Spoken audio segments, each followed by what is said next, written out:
everybody. It's your anchor, Kayla Lee, and welcome to NJ Korean News, and thank you for tuning in. Today, we have a very special story in honor of Asian Pacific Heritage Month. This is about one of Korea's greatest heroes, Dr. Seo or Philip Jason. He was an honorable man with an amazing story that you need to hear. You'll hear more about this with our reporter, Lee Ga-young. On to you now. Thank you, Kayla. Well, we are learning about Philip Jason or Seo. How did he get that name, you may ask? Well, Philip Jason is actually Seo, his Korean name, backwards.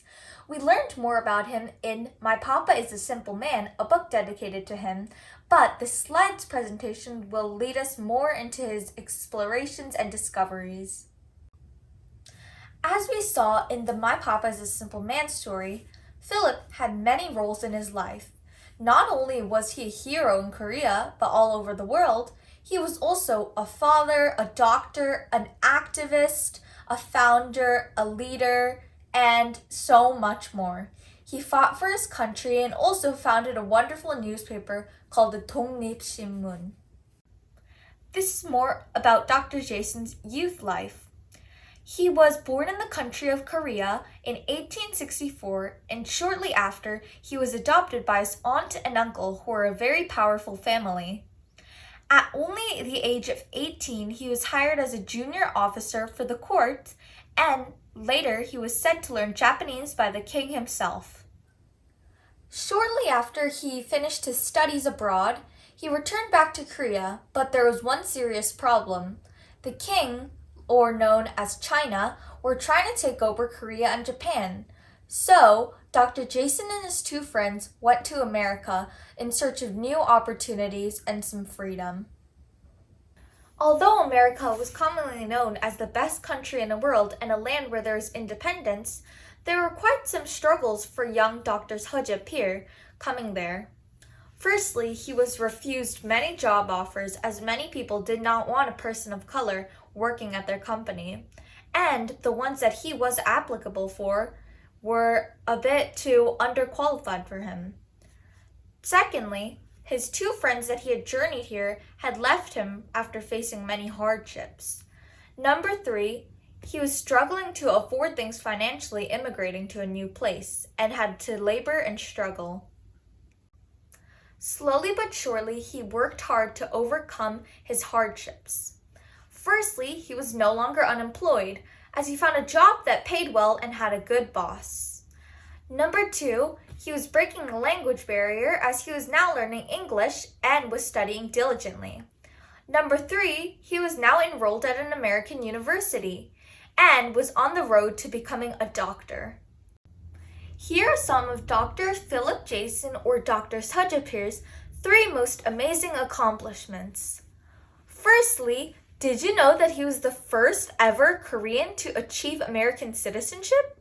Wow! Secondly, he was an advocate for democracy and always fought for what was right. And third, he created a wonderful newspaper called the Independence newspaper or the 독립신문. Here are some of his creations. Firstly, the Independence newspaper or 독립신문, as we talked about before briefly. This newspaper was unique for many different reasons. Firstly, it was accessible for anyone, and anybody could feel free to write an article, no matter what their wealth status or education was. And this newspaper was the first to ever be written in English and Korean. Have you read this one before? I sure want to. Next is the Independence Club.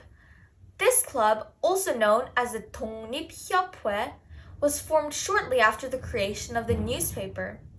They discussed current events and informed others too. And because this club gained so much popularity, they were able to build a landmark for Korea, the Independence Gate.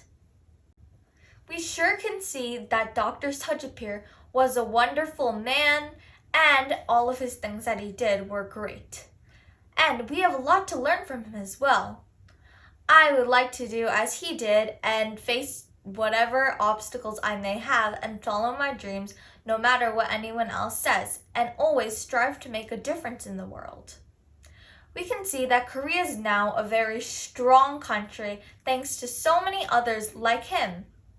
Thank you, Mr. Sejepir. Wow, what a marvelous story and life journey. I sure would love to learn a lot more about him. We are live from Englewood, New Jersey, so thank you for tuning in to NJ Korean News. This is your reporter Lee Ga-young, and we hope to see you soon again. Goodbye!